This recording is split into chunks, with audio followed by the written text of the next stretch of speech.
মাশাআল্লাহ ভাইয়া, দেখো রমজানের চাঁদটা কত সুন্দর আর উজ্জ্বল দেখাচ্ছে। আলহামদুলিল্লাহ, সত্যি মনে হচ্ছে পুরো আকাশটাই যেন খুশিতে মেতেছে। আল্লাহ আমাদের আবার রমজান পাওয়ার তৌফিক দিয়েছেন। ভাইয়া এখন চলো তাড়াতাড়ি শুয়ে পড়ি, ইনশাআল্লাহ সেহরির সময় আবার উঠতে হবে তো। ঠিক বলেছো, সেহরি খাওয়ার মধ্যে অনেক বরকত আছে, দেরি করা ঠিক হবে না। দেখি কে আগে উঠতে পারে। শুভরাত্রি ভাইয়া। হ্যাঁ, দেখা যাক। শুভরাত্রি আবু। ইনশাআল্লাহ আমি আগে উঠবো। আল্লাহ হাফেজ।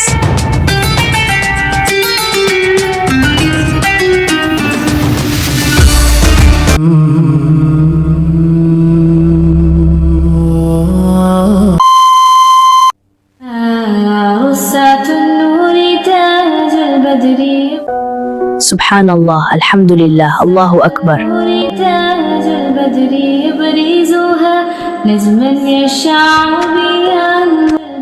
রুকু, ওঠো, সেহরির সময় হয়ে গেছে, তাড়াতাড়ি ওঠো।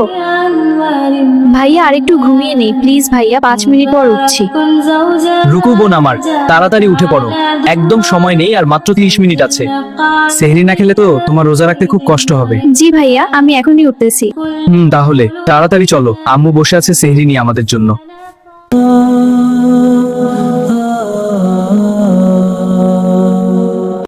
আসসালামু আলাইকুম। আচ্ছা ভাইয়া তো আমাকে ডেকে নিয়ে আসলো, কিন্তু আমার খুব জানতে ইচ্ছে করছে, আমরা এত কষ্ট করে মাঝরাতে কেন সেহরি খাই? না খেলে কি হয় না? ওয়ালাইকুম আসসালাম। খুব সুন্দর একটা প্রশ্ন করেছো, কিন্তু এটা তো কোনো সাধারণ খাবার না। এটা হলো সেহরি। মহান আল্লাহ তাআলা এই সময় খাবারে বিশেষ রহমত রেখেছেন। আর আমাদের প্রিয় নবী সাল্লাল্লাহু আলাইহি ওয়াসাল্লাম বলেছেন, তোমরা সেহরি খাও, কারণ সেহরিতে বরকত আছে। আমরা যদি একটুখানিও খাই, তবুও আল্লাহ আমাদের অনেক নেকি দিবেন। আচ্ছা, তাহলে তো আমি অবশ্যই খাবো, কিন্তু খাওয়ার আগে কি কোনো বিশেষ দোয়া পড়তে হয়? হ্যাঁ, অবশ্যই। খুব ভালো প্রশ্ন করেছো রুকু। আসলে যে কোনো খাবার শুরু করার আগে আমরা যে দোয়াটি পড়ি, সেহরির সময়ও সেটাই পড়তে হয়। বলো তো সেটা কি? জানি তো। বিসমিল্লাহ, অর্থ আল্লাহর নামে শুরু করছি। একদম ঠিক। আর যদি শুরুতে বিসমিল্লাহ বলতে ভুলে যাও, তবে মনে পড়ার সাথে সাথে বলবে বিসমিল্লাহি আউয়াল্লাহু ওয়া আখির। অর্থ আল্লাহর নামের শুরুতে এবং শেষে। ও আচ্ছা, আর রোজা রাখার জন্য যে নিয়ত করতে হয় সেটা কখন করব? খাওয়ার আগে না পরে? নিয়ত মানে হলো মনের ইচ্ছা। তুমি যে সেহরি খেতে উঠেছো, এটাই তোমার নিয়ত।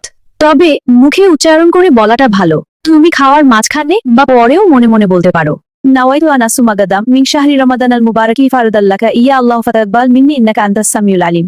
বুঝেছি মা, তাহলে আমি এখন বিসমিল্লাহ বলে খাওয়া শুরু করছি, আর মনে মনে রোজার নিয়ত করে নিচ্ছি। নাওয়াইতু আন আসুমা গাদাম মিন শাহরি রমাদান আল মুবারাকি ফারদাল্লাকা ইয়া আল্লাহু ফাতাকবাল মিন্নি ইন্নাকা আনতাস সামিউল আলিম।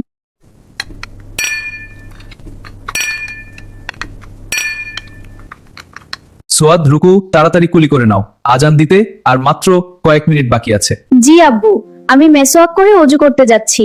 আজ কিন্তু আমরা বড় মসজিদে যাব, তাই না? আমরা কি এখন যাব? হ্যাঁ বাবা, ইনশাআল্লাহ। তাড়াতাড়ি রেডি হয়ে নাও। আব্বু, ওযু শেষ করে কোন দোয়াটা পড়লে সওয়াব বেশি পাওয়া যায়? হ্যাঁ বাবা, যে ব্যক্তি অজু শেষে কালিমা শাহাদাত পাঠ করবে, তার জন্য জান্নাতের 8টি দরজাই খুলে দেওয়া হবে। সুবহানাল্লাহ। চলো আমরাও পড়ি। আশহাদু আল্লাহ ইলাহা ইল্লাল্লাহু ওয়াহদাহু লা শারিকা লাহু ওয়া আশহাদু আন্না মুহাম্মাদান আবদুহু ওয়া রাসূলুহু। অর্থ আমি সাক্ষ্য দিচ্ছি যে আল্লাহ ছাড়া কোনো উপাস্য নেই, তিনি এক, তার কোনো শরীক নেই। আমি আরো সাক্ষ্য দিচ্ছি যে হযরত মুহাম্মদ সাল্লাল্লাহু আলাইহি ওয়াসাল্লাম আল্লাহর বান্দা ও রাসূল। আল্লাহু আকবার, আল্লাহু আকবার।